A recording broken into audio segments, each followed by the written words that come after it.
অনেকের ওই যে হাড্ডিতে ব্যথা থাকে না, দেখা যায় যে শরীরে ব্যথা করতে পারে না, যে হচ্ছে যে বলতেছে ভাই ক্যালসিয়ামের অভাব। শোনেন, দেশি পানটা আছে না, পানের সাথে একটু চুন দিয়ে খাবেন, কিন্তু না সুপারি টুপানি, পানের সাথে চুন, পান এবং চুন, এইটা শরীরের এর ভিতরে যে এনজাইম রসটা আছে এটা দেখা যায় খাদ্য হজম করে এবং আমাদের শরীরে ক্ষারীয় মাধ্যম তৈরি করে। শহরের লোক অ্যান্টাসিড খায় না, আর গ্রামে দাওয়াত বাড়িতে পান আর চুন খায় না, এইটা অ্যান্টাসিডের ভাব এবং শরীরের জন্য খুবই উপকারী। এই কাজটা করবেন। যখন দিনের মধ্যে ভিটামিন ডি আমাদের ঠিকভাবে কাজ করতে পারে তখন তো আমি খুব ভালো, হই যে রাতে ঘুম হইলো, দেখা গেল টেনশন থেকে বাঁচলাম। আচ্ছা, রাতের বেলা মোবাইল চালায় এবং মোবাইল চালানোর মধ্যে দুইটা বৈশিষ্ট্য বলবো। একটা ভিডিও দেখতেছে, ভিডিওটা দেখার আগে কমেন্টস পড়ে কারা কারা, হাত করেন। একটা ভিডিও দেখা শুরু হয়েছে, গোটাল শেষ করার আগে কমেন্টস পড়তেছি, কারা কারা সত্যি করবেন? হ্যাঁ আছে না? আচ্ছা শোনেন, যারা একটা ভিডিও দেখতে গিয়ে বেশিক্ষণ ভিডিও দেখার না যেতেই কমেন্টস পড়া শুরু করেন, তাদের ব্রেইনের মধ্যে একটা সমস্যা হয়ে গেছে। সেটাকে মেডিকেলের ভাষায় খুব বড় একটা নাম আছে, ADHD, attention deficit hyper activity disorder. কঠিন শব্দ বাদ দিয়ে সহজ করে বুঝাই দিই। অনেকের মনে হয় না যে আজকে আমি ডাক্তার হব, কালকে মনে হয় বাংলাদেশের বড় প্রধানমন্ত্রী হব, তারপরের দিন মনে হয় যে না আমি খেলোয়াড় হব, তারপরের দিন মনে হয় ইঞ্জিনিয়ার হব। এরকম ভিন্ন ভিন্ন জিনিস মনে হয়। কার কার হাত করেন? আচ্ছা, অনেকের এরকম আছে। এইটার মূল কারণ কি জানেন? আপনার একটা জায়গায় ফোকাস করার, একটা জায়গায় লক্ষ্য করে কাজ করার যে ক্যাপাসিটি সেটা নষ্ট হয়ে গেছে। কাজ করার ক্যাপাসিটি নষ্ট হয়ে গেছে। এবং এটা কি কারণে হইলো সেটা বলি। গোল্ড ফিশের নাম শুনছেন? গোল্ড ফিশ একটা একরকমের মাছ ধরেন।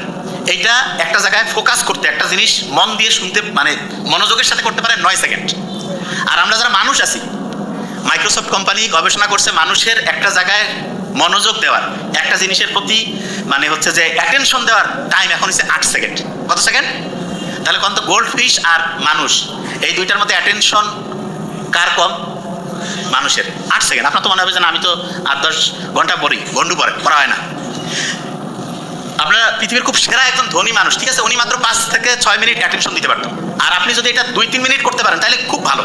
যে ভাই এত কম, হ্যাঁ, কিন্তু এখন মাত্র 8 সেকেন্ডে নামছে। কি কারণে নামলো সেটা বলি।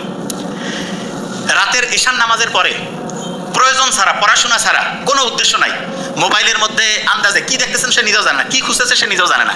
এইটা যারা যারা করে তাদের ব্রেইনের ফোকাস দেওয়ার ক্যাপাসিটি কমে। হ্যাঁ, সকালে যারা ঘুম থেকে উঠে, সকালে ঘুম থেকে উঠে দেখা যাচ্ছে যে শুরু করে দিল মোবাইলের মধ্যে, সে হচ্ছে প্রথমে ওয়াশরুম যাক বা দাঁত মাজুক তার আগে দেখা যাচ্ছে সে শুরু করে দিয়েছে, মোবাইল দেখা শুরু করছে। এই কাজগুলো যাদের মধ্যে থাকে তাদের দেখা যাচ্ছে অ্যাটেনশনটা কমে যায়। বুদ্ধিটা কি? দিনের সবচাইতে নির্দিষ্ট একটা টাইম বলে দিচ্ছি, ধরেন যে দুপুর 11টা থেকে দুপুর 2টা, এই টাইমে শুধু মোবাইল দেখবেন। কোন টাইম? দুপুর 11টা থেকে দুপুর 2টা। কয়েকটা কথা বলবো, খুব দ্রুত নোট করেন, জাস্ট মাথায় যাতে থাকে। ইলন মাস্কের নাম শুনছেন তো? উনি এখন বলতেছে যে এই পৃথিবী নিয়ে ওনার এখন যেটা চিন্তা, যে উপর থেকে কোনো একটা শক্তি আছে যেটা আমাদের সবাইকে তৈরি করছে, দেখতে চাচ্ছে যে আমরা কি করি। আল্লাহ বলছে না আমি জিন আর মানুষকে তৈরি করছি ইবাদতের জন্য। তার মানে ইলন মাস্কের চিন্তা আর আল্লাহ যে আমাদের কোরআনের মধ্যে বলছে একেবারে হুবহু মিলে যায়। জাস্ট ও আল্লাহ হিসাবে কাউকে মানে কি মানে না জানি না, কিন্তু ও একটা সোর্সের কথা বলে, একটা শক্তির কথা বলে। গরিবের ছেলেমেয়ে খুব ভালো হচ্ছে না কেন? ক্ষুধার্ত আছে। ক্ষুধার্ত থাকলে ব্রেইনের মধ্যে একটা জিনিস তৈরি হয়, সেটা কি? ব্রেইনের মধ্যে ক্ষুধার্ত যখন আমরা থাকি ওই সময় যদি একটু হাঁটাহাঁটি করে দৌড়াদৌড়ি করে তখন দেখা যায় ক্ষুধা আছে, আবার হাঁটাহাঁটি দৌড়াদৌড়ি করতেছে, তখন BDNF, brain derived neurotrophic factor তৈরি হয়। এইটা হলে ব্রেইনটা দেখা যায় একটা জিনিসে ফোকাস করার ক্যাপাসিটি বাড়ে।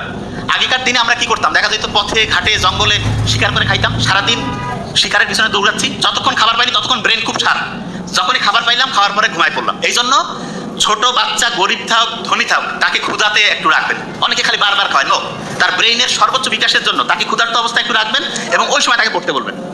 অনেকে আছে এই সময় দেখবেন পলিস্টার আছে না, পলিস্টারের কাপড় ব্যবহার করে না। পলিস্টারের কাপড়ের মধ্যে যে উপাদান থাকে ওই সিনথেটিক উপাদানটা মেয়েদের হরমোনাল যে ব্যালেন্স সেটা নষ্ট করে দেয়। মেয়েদের PCOS, মেয়েদের এই যে সন্তান জন্মদানের যে প্রক্রিয়া, এই প্রেগনেন্সি, এগুলোতে সমস্যা করে। আর ছেলেদের দেখা যায় টেস্টোস্টেরন যে হরমোন আছে সেটা কমতে থাকে। যারা স্টুডেন্ট আছেন সবসময় খেয়াল রাখবেন, খুব ভালো, যখনই পড়তে বসবেন তার আগে রুম মানে যেই জায়গায় বসবেন টোটাল জায়গাটা একদম চোখের সামনে থেকে সব কিছু সরাই ফেলবেন। এই কাজটা করলে আপনার ব্রেনের অ্যাক্টিভিটি 35 থেকে 45% বেড়ে যাবে। তারপরে ডায়েরি নিলেন, কলম নিলেন, আর ওই যে বইটা নিলেন নিয়ে একটু 1 মিনিট পড়া টার্গেট করুন। 1 মিনিট। অনেকে টার্গেট করে 8-10 ঘন্টা পড়বো, পড়া হবে না। ব্রেন কবে যে 8-10 ঘন্টা পরে একটু ফেসবুক থেকে ঘুরিয়ে আসতে গিয়ে শেষ। 1 মিনিট টার্গেট নিয়ে পড়বেন, গেম চেঞ্জিং হবে। আর যা পড়বেন মেইন পয়েন্টটা লিখবেন। আমরা যা কিছু খাই, যেখানে বোতল আছে, আমি কিন্তু এগুলো খাই না, নর্মালি দেখবেন আমার বোতলগুলো আলাদা। এইগুলোর মধ্যে আমি সেদিন আকিস গ্রুপ অফ ইন্ডাস্ট্রিজের ওইখানে প্রোগ্রামে ওনাকে বললাম, মহিউদ্দিন ভাই কাছে, এগুলোর মধ্যে মাইক্রোপ্লাস্টিক আছে। এগুলো কি করে?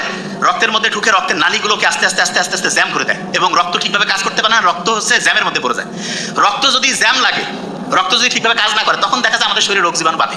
এবং এই জন্য ইসলামের মোহাম্মদ সাল্লাল্লাহু আলাইহি ওয়াসাল্লাম খুব অসাধারণ একটা হচ্ছে রক্ত পরিষ্কারের জন্য হিজামা করবেন। আমার ছোট ভাই নোবেল এটা নিয়ে খুব ভালো করে বলে, হিজামা যদি করেন গেম চেঞ্জিং হবে।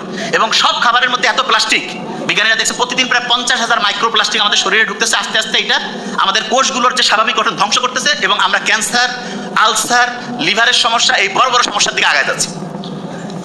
সুগন্ধি ইসলামের খুব ভালো একটা জিনিস না? ইসলাম কত অসাধারণ।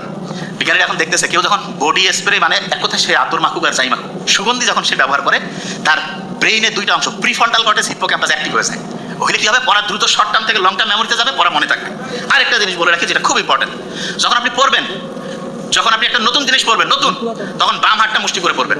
আর যখন রিভিশন দিবেন, রিভিশন মানেটা আর না, আর প্রথম বর্ণ, রাইট হ্যান্ড মানে আর না, ডান সাইডের যে রাইট হ্যান্ড এইটা দিয়ে এইটা হাতটা চিপে ধরে পড়বেন। মানে নতুন জিনিস পড়ার সময় বাম হাতটা মুষ্টি করে ধরবেন। আর যখন পুরাতন জিনিস রিভিশন দিবেন তখন ডান হাতটা মুষ্টি করে ধরবেন। কেন? ডান হাতটা মুষ্টি করে ধরলে ব্রেনের বাম সাইডটা, বাম হাতটা মুষ্টি করে ধরলে ব্রেনের ডান সাইডটা অ্যাক্টিভ হবে এবং পড়াটা তখন ঠিকভাবে যেখানে রিজার্ভ করার কথা সেখানে হবে। 1 মিনিটে কথা, এখন সবগুলো রিজার্ভ যা যা আমরা বলছি এটা এখন ধরে ফেলবো। শহীদ পেয়েছেন জিয়াউর রহমান কোন ভিটামিনের মতো? Vitamin D. আচ্ছা, ভিটামিন ডি যদি ঠিকভাবে কাজ করে আমাদের টেনশন বাড়বে না কমবে? কমবে। আচ্ছা, ব্রেইনের জন্য খুব ভালো পানি, আর হচ্ছে যখনই টেনশন হবে বুক ভরে শ্বাস নিব, ছাড়বো। একজন সেন্টারে যে আছে তার ব্রেন যদি সৎ হয় তাহলে দেশের সব লোকের ব্রেন ভালো হবে না খারাপ হবে? ওই লোক যদি খারাপ হয়, সব খারাপ। তাহলে আমরা যদি দেশটা ভালো করতে চাই, সেন্টারে কি ভালো লোক রাখবো না খারাপ লোক? Thank you so much. আসসালামু আলাইকুম।